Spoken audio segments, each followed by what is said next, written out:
I just got back from grocery shopping in Germany, and if you've ever lived here or visited here, you may know that Germans eat some things that Americans find interesting, strange, weird, whatever, or simply unpalatable. And today I wanted to show you some of those foods that I actually really like and that may be an acquired taste, but if you are ever in Germany, you might want to try them out.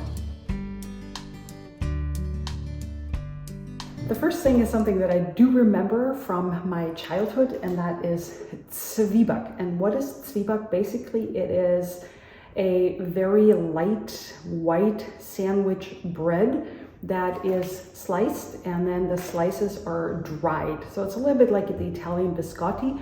And when I, as a kid, was sick, this was actually given as sort of like a reconvalescent food, something that was easy on the stomach, easy to digest, and something that, looking at the picture here in front with the child, is really for children. People eat it with a little butter on it or just dry it. It's actually really dry. It has a faint sweet taste, but it really doesn't taste like much. So there is a bunch of recipes that you can use Zwieback with, and Zwieback really means baked twice, which is what this is.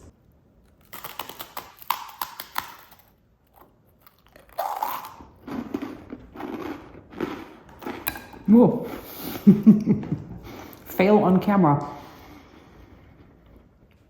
It really tastes like you take white sandwich bread, slice it, and toast it until it's crunchy.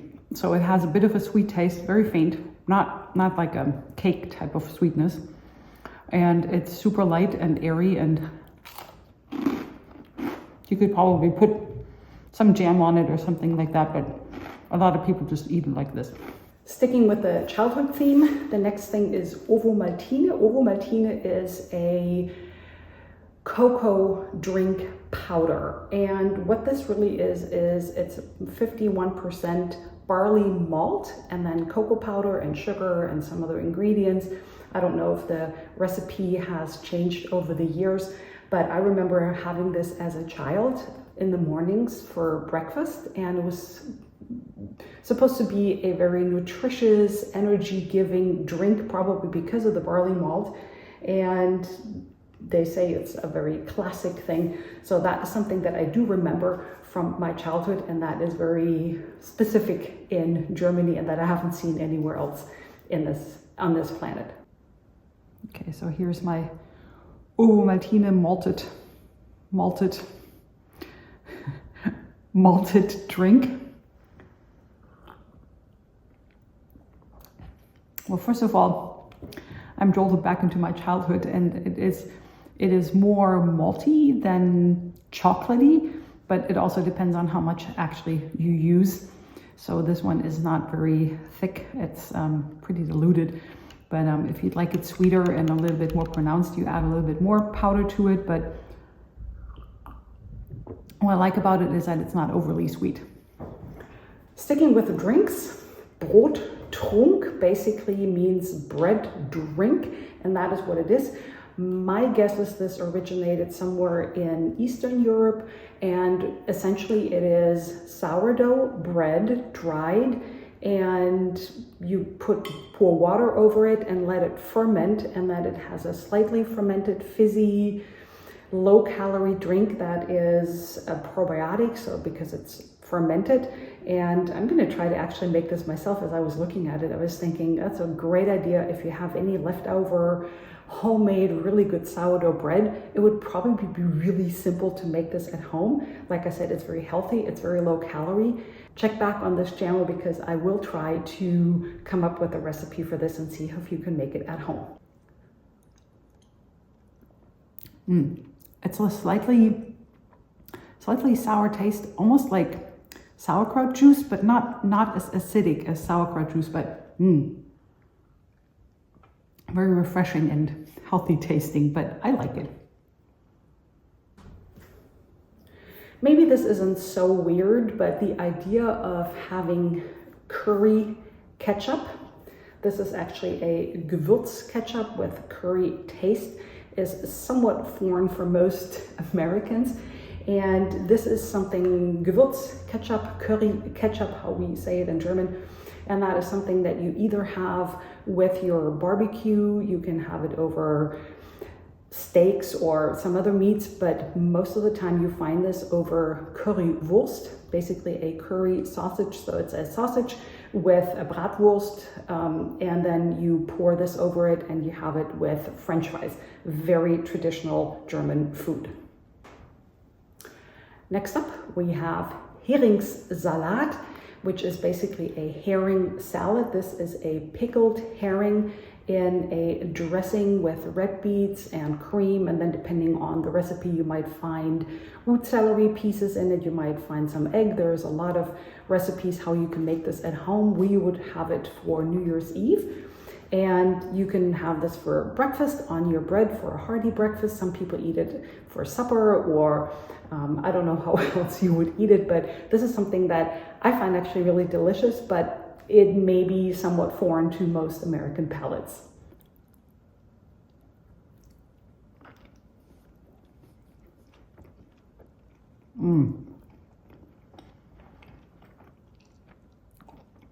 It has good acidity from the vinegar. It has a bit of a fish taste. And it has a slight earthy sweetness from the red beets. And for me, lots of childhood memories, but so good. You can eat it without bread. You can just eat it with maybe some frankfurters or wieners, some sausages. You could eat it with some hard-boiled eggs and or with potatoes. So,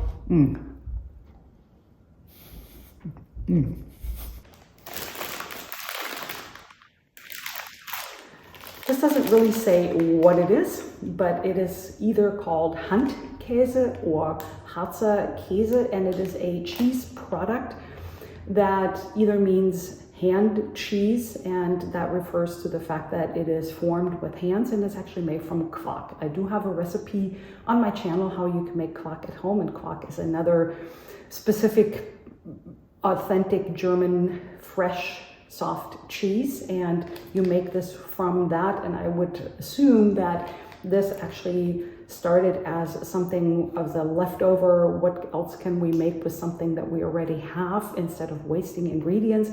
And this one is with caraway seeds, so that's something where a lot of people are like, oh my gosh, no caraway for me, and some people love caraway. And oftentimes it is either just sliced on bread, just like any other regular cheese, or people also eat it Handkäse mit Musik, which means essentially a vinaigrette with onions in it, raw onions in it, and you sprinkle it over it and eat that with it. Oftentimes another acquired taste, and there's probably even a lot of Germans who would not even go near this.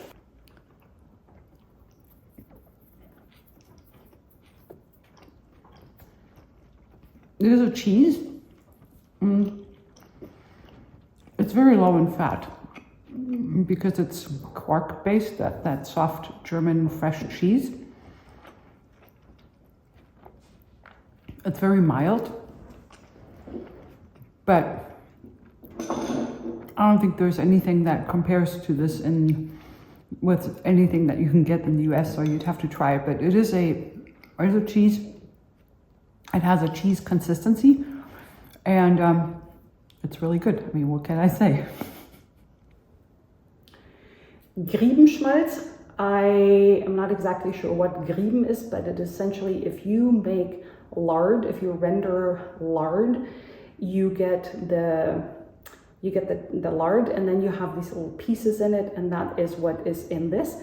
People love it on bread, and I actually have to say it is super delicious. You take a rye-based bread, something a little hearty, and you spread the Schmalz, the Griebenschmalz on it, and just a little bit of salt. Some people like some pickles on it. Some people actually like this in a variety that has stewed apples, like little apple pieces in it, which I don't really care for so much, but this is a very simple, easy, hearty, and essentially really healthy if you get it from a good source, from healthy pigs. It's actually a very healthy food.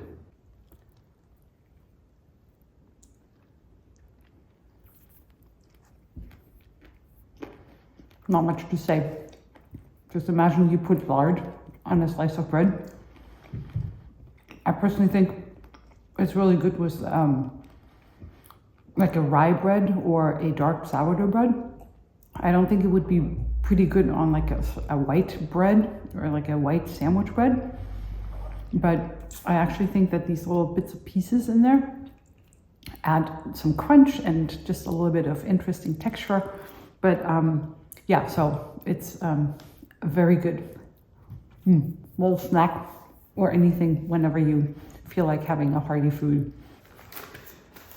Next up, I have Sülze, and Sülze is really something very interesting. Again, a lot of Germans don't care for that either. And what it really is different types of meats or even vegetables or pickled cucumbers in gelatin that has hardened. You can slice it, you can put pieces on your bread and eat it that way. And I guess that was another way to make the most of the food that you already had. I personally really like it, and I'm glad to have found it and to eat it. Here we have Blutwurst, and when I looked up what Blutwurst really is, it means blood sausage. And it is supposed to be one of the oldest, if not the oldest, type of sausage. It is a cooked sausage, but because it has a high percentage, somewhere between 20 and 40, depending on where you get it, of pig pork blood in it, which makes it really dark red. And apparently even in Old Greek, they had a blood sausage that is sliceable even when it's cold. And again, some people just don't like the idea at all, but it can be, depending on the sources where you get it, it can actually be a pretty healthy food to eat.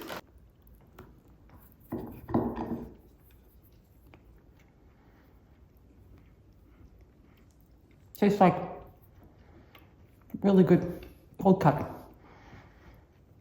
It has a deep, almost chocolatey flavor. I wouldn't say that you can taste blood or anything, but it's good. It has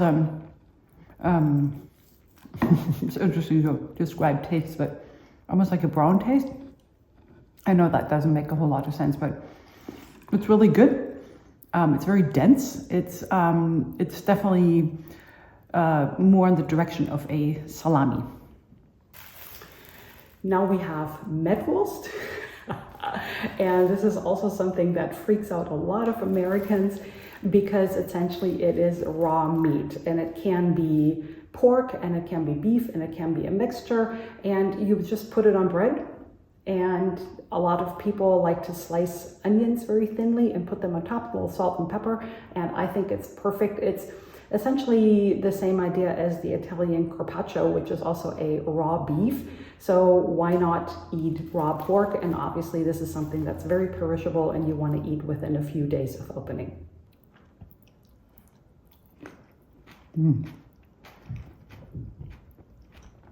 It does taste like raw beef or pork, but with a little salt and pepper and a slice of onion. So good.